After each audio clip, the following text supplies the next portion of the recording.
Let the scriptures speak for themselves. Well, David,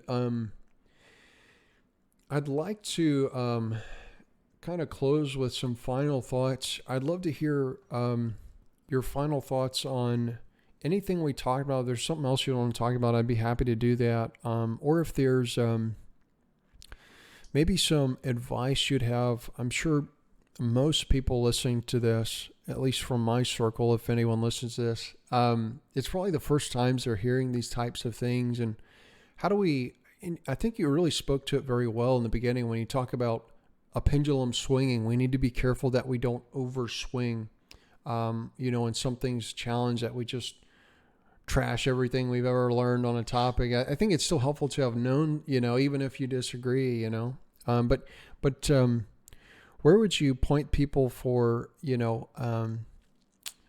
sorting this out internally within themselves, how to see it and weigh it out, and grapple with this? That's kind of a hard question. That's a big one because everybody is at a different stage. For those who are seeing this kind of thing for the first time and really thinking about it, like maybe hating it, because it like flies in the face of what they knew.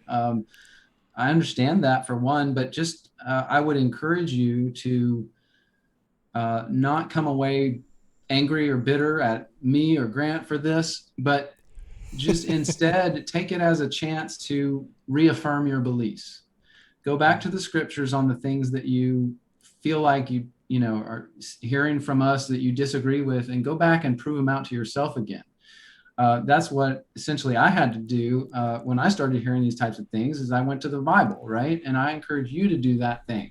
So in fact, I tell this often, but when I came to a preteristic understanding of these things. And for the listeners, what does that mean, that word? It means fulfilled, right? In a certain sense. It's essentially a word for the past. It means past is all fulfilled. it means. Yep. That's good. You're talking about fulfillment of prophecy being in the past as opposed to the future. And there are different flavors of that. So don't think by that I'm saying that every single prophecy ever has already been fulfilled. I'm not saying that. But there are some that believe that. So that's fine. But that's what a preterist means. But all I'm saying is that when you wrestle with those types of ideas, take it back to God, and don't take it to any other man, and don't take my word for it or Grant's. If it makes you mad, if you want to know for sure, you go back and you reaffirm it in the scriptures, right? That's right. And really do the study yourself, and ask God. First thing, pray to God and ask Him to show you. Yeah, that's right.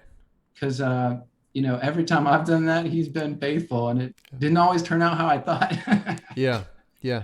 So, and it may be some time of wrestling, it's not going to be written in the sky, and your answer, you won't see futurism or preterism in the clouds. No. So. And then, to the people, like you said, kind of that are maybe wrestling with this, maybe they started to see some of it, started to realize some things were different than they thought. Like Grant said, I would say, don't let the pendulum swing you to a place of bitterness, of desolation, or just giving up, because a lot of people kind of somehow in there, and I've tried on my channel to help people with that. Because it's quite mind-bending to realize that a lot of things that, and we have to look at our culture in Christianity, and I blame that a little bit, but we have wrapped up a lot of hope in eschatology instead of our King. And so when we have done that, we've built emotional attachments to things like a rapture, or to things like a future, something good that happens to me instead of me dying like everybody has before me. Anyway, it just, it gets emotional. I get that. Yeah.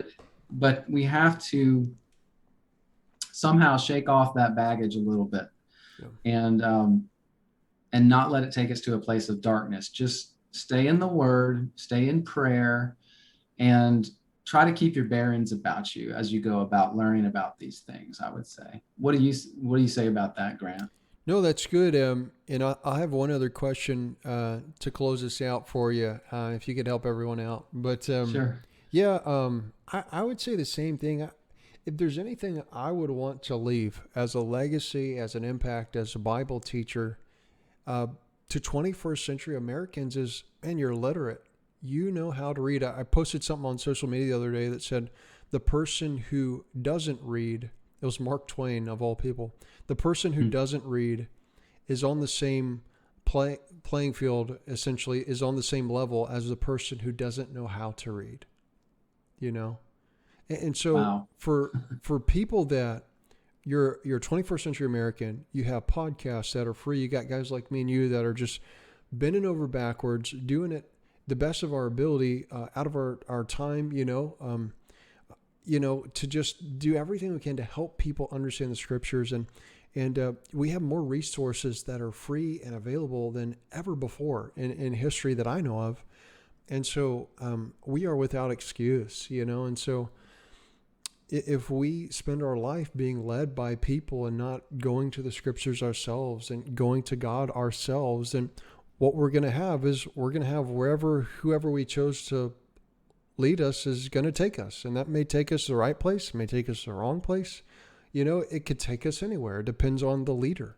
And while I'm a huge fan of great leaders, I'm a bigger fan of people going to the word for themselves and being led by the scriptures themselves and studying the scriptures for themselves, letting the scriptures speak for themselves and being led in this journey with the Lord, not dependent on any man. I think it's a sad thing that we are so literate, but yet we are so clueless on what the Bible teaches. And I think the main problem, the reason for that is we're lazy, we're busy, we're occupied with less important things.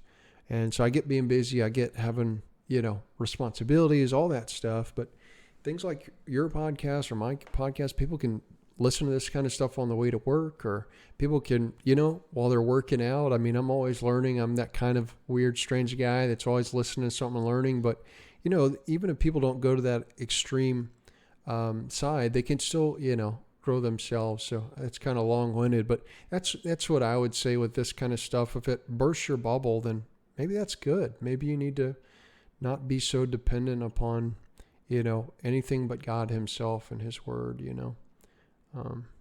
Yeah. Yeah, I would add just to that the practical aspect of this is, like you're saying, if you can do a podcast or whatever you can do. It sounds like, Grant, that you listen to a lot more stuff than I do on a daily basis. But that's good. That's great. But I would just say, for the average viewer out there, or, Christian, like, who's busy, who doesn't have a lot of time, number one, don't just get discouraged, because a lot of people get into like this. Well, I didn't read the Bible today, so I'm a bad Christian. God's going to kill me now. Down, and the next day they don't read it and they get even further down, and then they finally get to it, but then they stop again for a couple of days. And it's like, nobody ever told you in the Bible that you had to read a Bible every day. Right.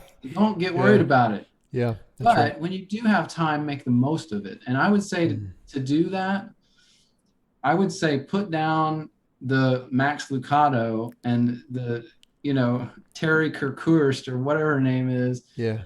And pick up the Bible. And I would say, like I think I mentioned earlier in the program today, pick a book, because each of those books is a letter that someone wrote for a purpose, for someone else to understand. Read through that letter at least 3 times. And if that doesn't, I'm not saying in one sitting, but, maybe Monday you read through the book of Matthew once. That'll take a while. It's pretty big. But then maybe by the next week you've read through Matthew 3 times. You know how much better you're going to understand that letter and the overall tone and the context we've been talking about. You're not picking verses out and using the bread of life where you get a thought for the day and you read one verse and you're good, right? No, we don't want that. We want to go to these letters and put ourselves in the position of the people who got the letters, and say, what is this person saying? Why'd they say it? and really get into it, And so that's what I would encourage. If you've never done that, that is the way. That is, for me, that was the thing that turned my scriptural study around, was reading through the books multiple times, back to back, because I forget things. Like I could read it once, and if I went a year without reading that passage again or that book, I would forget most of it. But when you do that like 3 times in a row, you really start to remember, and then later on you'll hear a topic and you'll be like, I remember that was in the book of Matthew. I remember it was in the first half. And then you can turn to it and you can find it quickly again. It just builds your ability to place where things happen in the Bible, keep them in context. And so I would just really encourage you, if you're studying these topics at all or any others, pick the book that topic is in the Bible and read through that sucker about 3 or 4 times. You'll definitely get a good idea of the context and what is being said there. So. No, that's great. And David, you didn't get here overnight. You've been studying the Bible for a long time. So That's true. yeah. So I think that's something to remember, is that it's not about it's not, as they always say, the cliche, it's not a sprint, it's a marathon. Cumulative time really adds up, especially for Bible study, I think, as well. But